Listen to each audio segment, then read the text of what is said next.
tarde a todos. Acho que é um prazer enorme, não só para mim, mas para todos que estão aqui, poder contar com o conhecimento, com a visão de mercado e com a experiência que esses nossos 3 panelistas têm, não só numa visão de mercado local, mas também em tudo aquilo que está acontecendo de maneira global dentro do mercado de risco. A gente quer trazer uma conversa bastante dinâmica e aproveitar, né, esse conteúdo para vocês que estão aqui hoje com a gente. Eu queria direcionar essa primeira pergunta, mas esse primeiro ponto a gente vai dividir em 3 blocos, né? E para o Márcio, né, onde numa visão e numa representação, né, do segmento e dos profissionais de fraude dentro do mercado brasileiro, Márcio, qual que é a tua visão, né, atual sobre aquilo que está acontecendo dentro desse nosso mercado?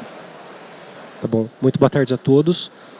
Essa pergunta é muito boa para a gente começar a conversa, porque a gente vê num movimento de constante mudança e a gente entende que esse movimento ele não para, né? A gente olha para o futuro e a gente vê um cenário de incerteza. E hoje a gente tem um desafio muito grande, que é olhar para o cliente como uma persona dentro das nossas jornadas, porque hoje a gente não tem mais um atendimento do cliente em 1 ou 2 canais, né, de interface com as nossas companhias, mas diversos canais. Hoje o cliente ele consegue se relacionar com a nossa companhia através de um app, através de um atendimento presencial, internet banking, central de atendimento e vários outros canais, né, como mídias sociais. E olhar para esse cliente como uma entidade, né, que tem uma história dentro dessa companhia é um desafio muito grande que a gente tem. E eu acho que para fechar esse ponto aqui de desafio, é que hoje nós temos aqui uma visão muito de silos quando a gente fala de estratégia, né? Então, quando a gente faz um onboarding de um cliente, ele se relaciona nos nossos canais e a gente tem um conjunto de sistemas de bases de dados e de profissionais para cuidar desse processo de onboarding. Quando esse cliente ele vai se relacionar em um canal de atendimento, a gente tem um outro conjunto de sistema, de bases de dados e de informações desse cliente, e na transação também. Então a gente olha para uma transação, para um onboarding como um evento de risco, mas a gente não olha para a história desse cliente dentro da instituição, que pode contar uma bela de uma história para a gente separar os clientes bons de eventuais riscos de uma fraude. E pegando esse gancho, acho que contar com a percepção do Fred, né? Você falou muito bem da parte de estratégia, de você colocar o cliente no centro e principalmente trazer uma visão, né, de unificação em termos de soluções e de ferramentas, né, para justamente melhorar essa visão operacional. Então, escutar a tua visão de alguém que está olhando o mercado, mas principalmente está escutando os clientes a todo tempo e como que isso tem impactado, né, nesse trabalho que vocês vêm fazendo. Boa tarde. Aqui acho que complementando, né, acho que essa transformação que está acontecendo vem da questão de primeiro os novos canais vieram surgindo à medida que a digitalização foi acontecendo. Então os clientes foram migrando de canais. A gente ainda tem os canais tradicionais, tem um cliente que ainda vai na agência, ainda faz transações eventualmente por telefone, mas a migração para os canais digitais veio acontecendo. A gente teve o grande boom aí, acho que de aceitação dos clientes com meio digital durante a pandemia. Então, acho que foi isso. Abriu um novo leque de canais e, ao mesmo tempo, a gente começa a ver que cada um tem as suas vulnerabilidades específicas e que cada um, dependendo da característica de como o cliente vai interagir com aquele canal, também traz vulnerabilidades para o próprio cliente, né? Então, acho que a grande preocupação que a gente tem visto, principalmente das instituições que já nasceram como digitais, é a questão do onboarding e trazer uma experiência positiva para o cliente, mas balancear isso com o risco, né? Ter agilidade naquele onboarding, ter agilidade no processo de, olha, você faz rapidamente, através de um app, todo o seu processo de cadastramento e você já tem uma liberação de uma conta e já pode começar a transacionar. Mas, por outro lado, tem que ter todo o cuidado em relação aos riscos que trazem esse processo. Então, sim, Teve todo o processo de migração para os canais mais digitais, aceitação maior dos clientes, as vulnerabilidades que vêm e os mal intencionados fraudadores miram justamente essas vulnerabilidades. Então o desafio que a gente tem visto muito é como equilibrar essa questão de experiência positiva para o cliente versus o risco que isso traz. Então esse tem sido não só uma preocupação das instituições que já nasceram digital, mas aquelas que começaram a migrar para os canais mais digitais, mas uma preocupação muito grande também do regulador. Pega 2022, acho que 18 das maiores instituições digitais no Brasil abriram juntas 250 milhões de contas. É um número assustador. E o regulador, a hora que olha isso num cenário de riscos que traz, fica preocupado. E pegando esse gancho, acho que tem uma visão bastante importante, bastante interessante de quem está correndo esse mundo, né? E olhando aquilo que está acontecendo dentro do mercado global. A gente vai muito além somente da fraude, mas a gente vai olhando uma visão de risco de uma maneira geral. E o Pires, além de ser uma referência, né, dentro de todo esse trabalho que a gente vem desenvolvendo, aquilo que a gente vem fazendo, é uma pessoa que está rodando o mundo e está enxergando aquilo que está acontecendo nos principais mercados globais. Então trazer, Nuno, para a gente, para o público que está aqui, a tua percepção, né, e o teu entendimento sobre aquilo que está acontecendo dentro desse mercado global de riscos. Obrigado, Fabi. Boa tarde a todos. Olhando até um pouco para trás, entender de onde vem esta necessidade. Nós hoje temos um cliente final muito mais exigente. Se nós virmos o que é a nossa experiência no privado, a gente vai assistir o Netflix, a gente vai e abre o Spotify, a gente está à espera de uma experiência para nós. Nós, como consumidores, queremos uma experiência focada no Nuno, focada no Fabi. E isto aplica-se muito à exigência para os sistemas financeiros. Hoje o cliente exige uma experiência, quer na transacionalidade, quer no onboarding, como tocámos aqui, que seja específica para mim. E isto traz desafios muito importantes da forma como são trabalhados todos estes mecanismos de experiência do utilizador, por um lado, versus o que é a necessidade de ter uma experiência que esteja protegida. Eu hoje, quando vou viajar, eu estou à espera que o meu banco saiba que é normal para mim viajar. Isto muda fundamentalmente o paradigma da forma como os serviços financeiros têm que olhar todo este mundo de risco. Eu não posso ser tratado como mais um tipo de cliente ou como uma população. Eu tenho que ser tratado como um indivíduo. Falávamos há pouco sobre isto. Porque essa já é a minha experiência no privado. Isto, como empresa de produto, obriga-nos a olhar do ponto de vista de research de uma forma completamente diferente. Não chega a olhar o que mais podemos fazer para o sistema financeiro. Temos que olhar o que é que podemos fazer para o cliente final do sistema financeiro. Fundamentalmente vira muito como olhamos e como desenvolvemos toda a nossa tecnologia.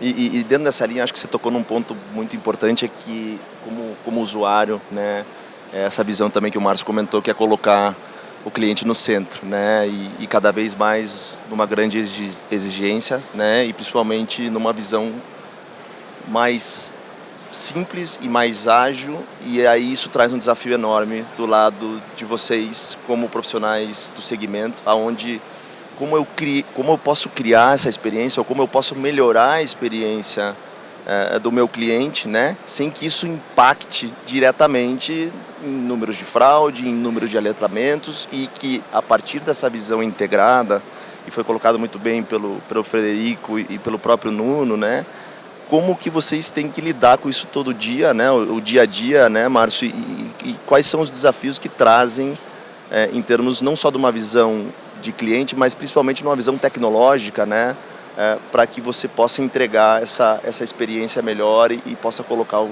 cliente no centro. Legal. Essa pergunta é muito interessante porque hoje a gente está quase que tatuando na nossa pele, né, buscar aí experiências com menor fricção, com uma experiência muito fluida para o usuário. Mas eu queria olhar por um outro prisma aqui com vocês, que é o prisma da sensação de segurança.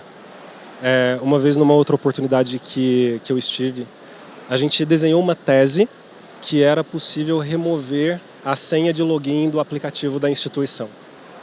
Porque a gente sabia onde aquele usuário morava, a gente conhecia o behavior para ele utilizar o dispositivo, como velocidade, inclinação. A gente sabia a rede de internet que ele se conectava. Então, dentro de um ambiente seguro, ele poderia simplesmente utilizar o banco dele, sem necessariamente usar sua credencial de usuário e senha, um Face ID, um Touch ID. E junto com o nosso time de UX, na época, a gente entrevistou então um grupo de clientes. Eles falaram, pelo amor de Deus, eu não vou me sentir seguro se você tirar a senha de login do aplicativo.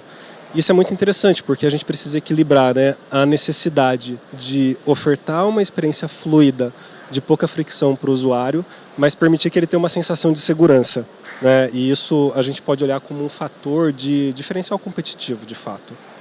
E aí, para encerrar, no finalzinho de 2022, a McKinsey soltou um estudo que ouviu uma população de clientes que nunca tinham sofrido fraude dentro da instituição e qual que era o grau de satisfação dela com a instituição. E tinha-se o número médio desse grau de satisfação. E depois eles foram ouvir aqueles que tiveram uma experiência de fraude. E é engraçado porque aquele grupo que teve uma experiência de fraude, né, ele foi vítima e teve um tratamento positivo, muito acolhedor, célere da instituição, o grau de satisfação dele foi superior à mediana daqueles que nunca tinham sofrido fraude.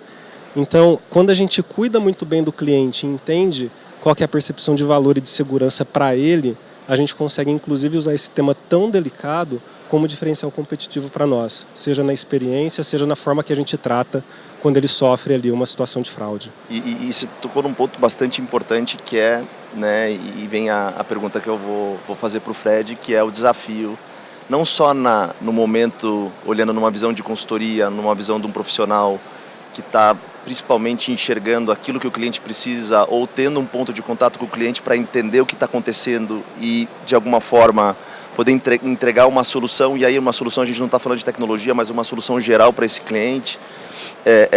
Existe um desafio enorme porque, às vezes, você precisa colocar posições duras e ter um desafio bastante grande em posicionar, né, não só, e a gente vai falar daqui a pouco sobre a visão de futuro, mas posicionar sobre aquilo que o cliente tem, quais são os desafios que ele vai enfrentar, mas principalmente quais ações que ele precisa tomar. E aí eu acho que vale a pena a gente compartilhar com o público aqui, porque esse é um ponto bastante importante, né?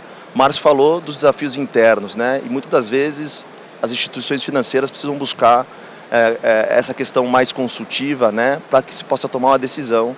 E eu queria entender e que você pudesse explicar para o público como que é essa visão interna quando vocês fazem esse tipo de trabalho. Aqui a gente tem dois fatores importantes, né? Numa visão consultiva, a gente tem que pensar do ponto de vista de tecnologia e do ponto de vista de negócio. Então, assim, nós na UI, por exemplo, nós temos os times de consultoria tecnologia, consultoria negócios, que sempre estão juntos nos diferentes temas, e esse é um deles. E por que tem que ter essa combinação de skills para a gente poder realmente endereçar quais são as dores e os problemas dos nossos clientes? Primeiro, né, vamos pegar um pouco o que o Márcio falou, deu esse exemplo aqui, que acho que é um ótimo exemplo da sensação do cliente do não ter que mais colocar a senha. Isso é um input muito importante que é capturado, talvez não pelo pessoal de tecnologia. O pessoal de tecnologia falou, eu tenho a solução, eu tenho aqui todo o meu modelo de autenticação multifator e eu garanto um nível de segurança X. É a pessoa de tecnologia que está falando. Pessoa que é mais negócio ou até, né, a gente tem os times que são mais focados em customer experience. Você tem que escutar. É um outro lado da moeda, assim. Tá bom, tirar a digitação do PIN, qual que vai ser a percepção? É um outro skill. E depois você tem que ter um cara de negócio que vai também analisar outros aspectos, como aspectos regulatórios e tudo mais. Você tem que ter um time diverso para sentar e debruçar em cima daquele problema. Porque se a gente olhar do ponto de vista de tecnologia, que vem avançando cada vez mais, né, autenticação multifator, autenticação que acontece no background sem demandar alguma coisa do cliente, o uso cada vez mais massivo de machine learning, inteligência artificial, porque hoje as capacidades de você armazenar dados para treinar os modelos é enorme, a tecnologia está aí, dá para usar. Só que muitas vezes a forma que você vai conseguir usar vai trazer um nível de segurança, mas não vai trazer uma satisfação do cliente. Então, o que a gente sempre procura quando a gente está apoiando os clientes é isso, é combinar os diferentes skills. Né? Porque a gente vai dar um apoio, um direcionamento falando do que a tecnologia pode permitir, a gente vai dar um apoio falando do ponto de vista regulatório, tem atenção em relação a isso, em relação àquilo. Do ponto de vista de negócio, isso pode impactar ou não, isso pode, se gera uma maior fricção com o cliente, você pode perder cliente, você pode perder transação e você pode também impactar a experiência do cliente. Então, é isso, tem que ter skills diferentes sentados na mesa, e eu costumo falar, todos sentados do mesmo lado, né? Para que todos estejam olhando para a mesma direção onde a gente quer chegar. E aí se desenha qual que é a melhor solução.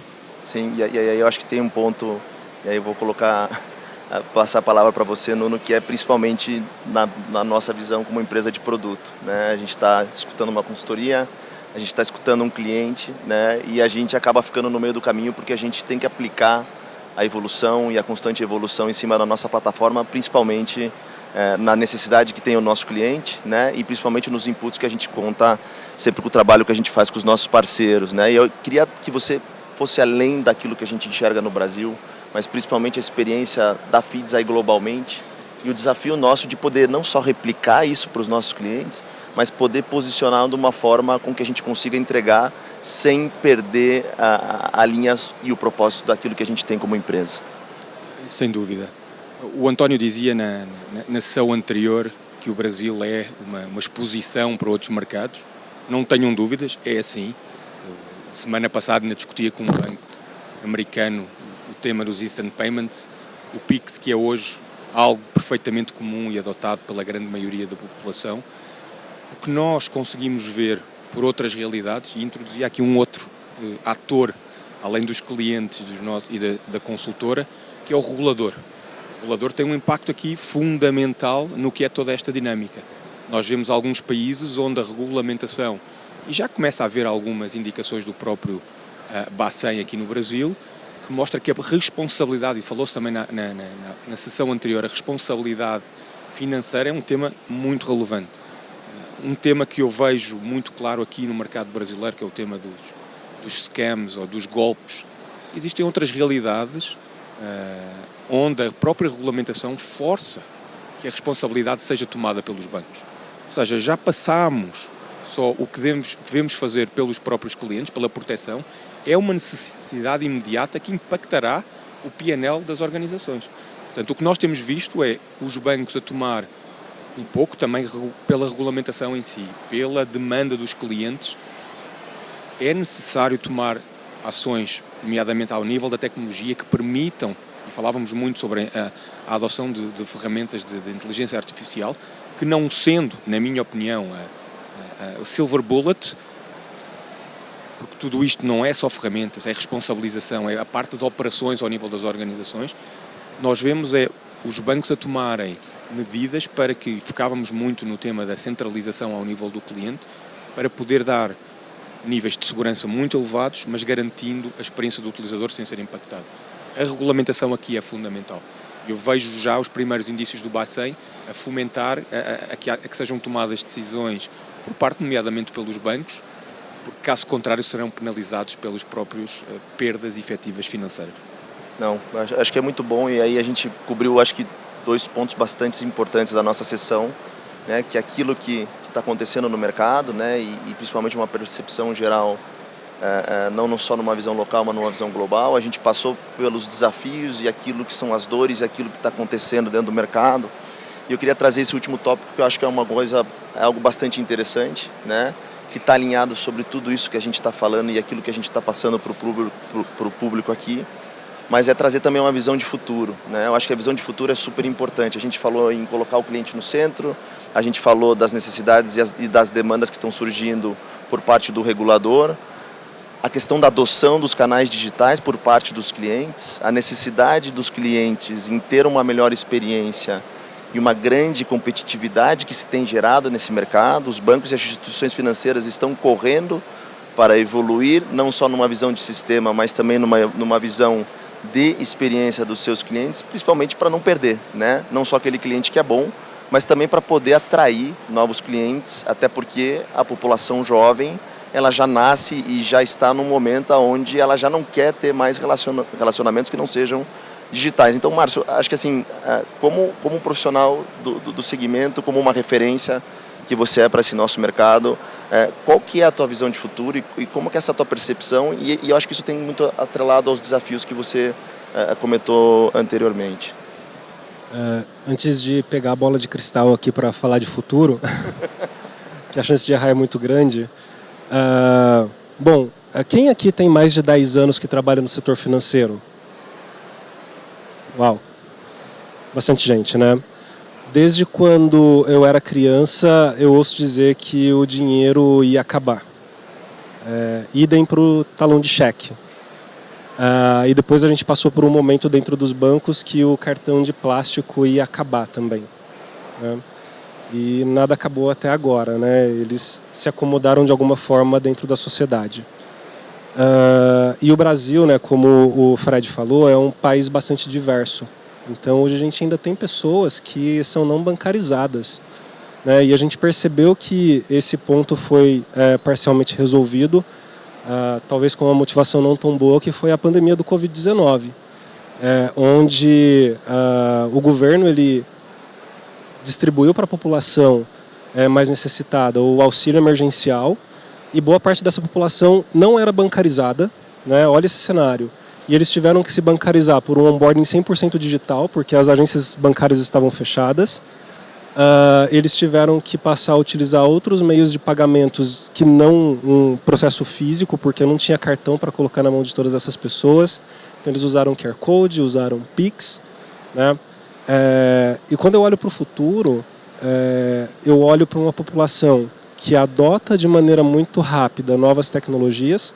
Nós somos o país que talvez fica no topo da lista de maior uso de redes sociais, de novas tecnologias, de serviços, né, e etc. Mas nós também temos uma parcela da população que não está nesse momento.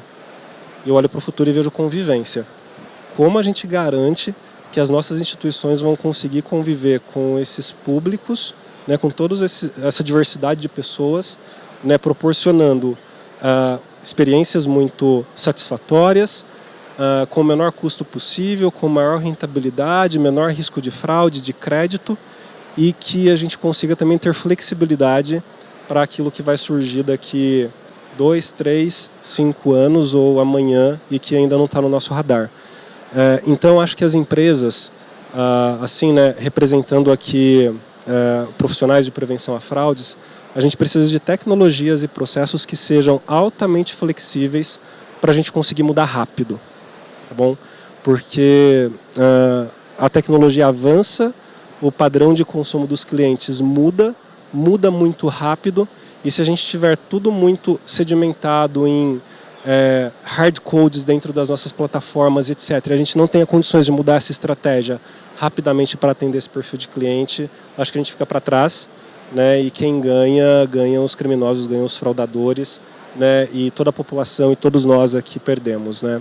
Não, eu acho que você tocou num ponto super importante, pegar esse gancho, passar a palavra para o Fred, porque eu acho que a gente tem 2 pontos bastante importantes que o próprio Nuno colocou e que o Márcio colocou, né? Que é colocar o cliente no centro, criar melhores experiências, ter uma tecnologia que permita que isso aconteça, mas principalmente o que a gente vem enxergando, e aí não só numa visão local, mas numa visão global, é que apesar de o regulador estar criando e estar olhando para a melhoria dessa experiência do cliente final, existe todo um questionamento sobre aquilo que vem acontecendo dentro desse mercado, e você tem um desafio enorme que é você ajudar o cliente a ter a melhor tecnologia e criar a melhor experiência, mas ao mesmo tempo existe uma questão de responsabilização sobre aquilo que está acontecendo, né? Então, a gente viu que saiu uma resolução, a gente viu que o regulador, não só de maneira local, mas de maneira global, está olhando mais para perto disso. E nessa linha de visão de futuro, Fred, como que você enxerga essa convivência e principalmente essa necessidade de você não cortar a experiência do usuário, mas garantir que, ao mesmo tempo garantindo que esteja alinhado sobre as expectativas dentro desse nosso mercado. Assim, quando a gente olha do ponto de vista do regulador, a evolução que veio acontecendo no modelo de normativos, eles são muito mais principiológicos do que prescritivos, e cada instituição tem a liberdade de adotar aquilo de acordo com o perfil de risco que tem, seja de cliente, de transações, e acho que isso vai continuar sendo a tendência. O que eu começo a ver agora é o regulador, primeiro com essa resolução conjunta número 6 que saiu sobre compartilhamento de informações de casos de fraudes, começa a ter uma abertura justamente de colaboração dentro da indústria. E isso é um fator importante. Acho que esse é um primeiro passo. Existe espaço para mais colaboração dentro da indústria, né? E, né, quer dizer, pegando a bola de cristal e com chances de errar, mas eu começo a olhar que, ok, todo mundo evoluiu para individualmente na sua instituição ter o cliente no centro. Eu vejo que a evolução é o cliente no centro do sistema financeiro, independente da instituição que ele tiver. E isso vai acontecer. Eu acho que com a evolução do Open Finance como um todo, isso começou a acontecer, vai continuar acontecendo do ponto de vista de outros temas regulatórios, principalmente quando a gente olha fraude, prevenção, lavagem de dinheiro, e como balancear isso com a experiência do cliente, né? Fraude e lavagem de dinheiro tem duas características bem distintas. Você tem que tentar barrar imediatamente antes de efetivar, o outro você não precisa barrar e depois você tem que ter um processo de identificação e um alerta para analisar. Mas os dois são prejudiciais para o sistema financeiro como um todo, né?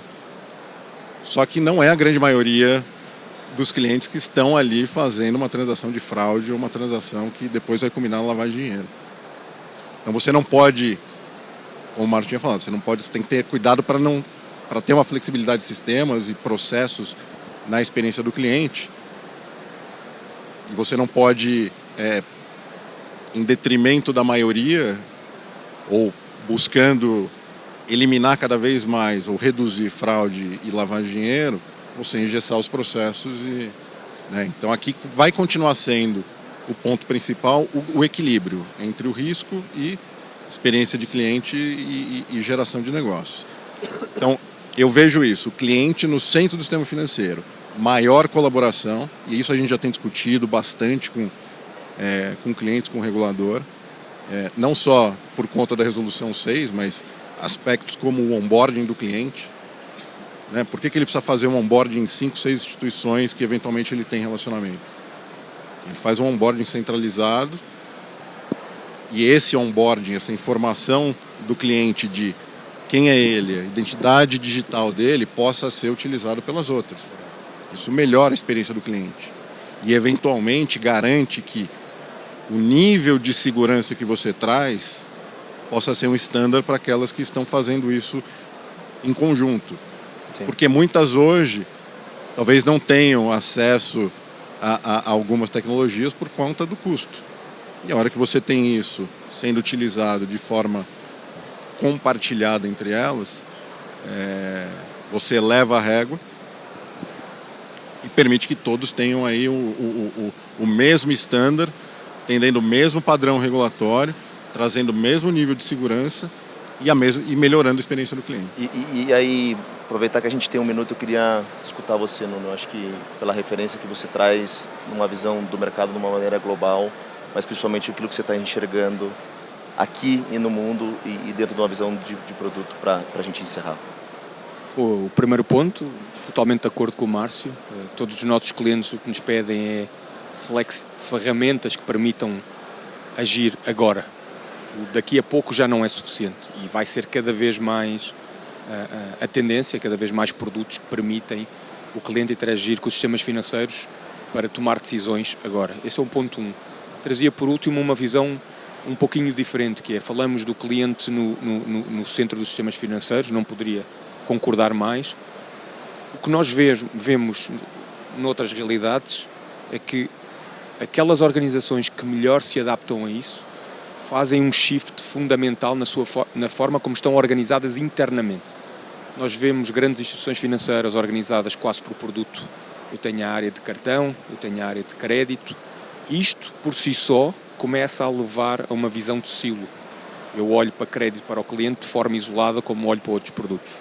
Os nossos clientes que melhor têm sobrevivido a todos estes desafios são clientes que se desafiaram internamente de forma a ter o cliente no centro, olhando isso de forma interna. Ou seja, eu olho para o cliente, não olho na visão produto. A minha prevenção à fraude ou a minha prevenção à lavagem de dinheiro não é orientada ao produto. E isso obriga a um shift fundamental dentro da própria organização.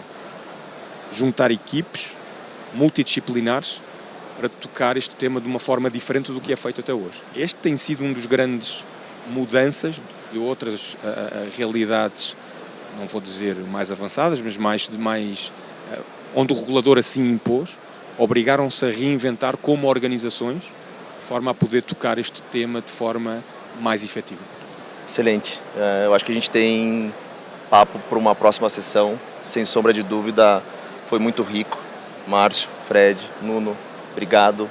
Público, muito obrigado. Acho que foi muito rica essa nossa sessão, poder passar um pouco dessa visão, contando com a experiência desses profissionais grandiosos que a gente tem aqui hoje com a gente. E agradecer, né, a presença de todos e com certeza vai ter uma próxima. Obrigado a todos.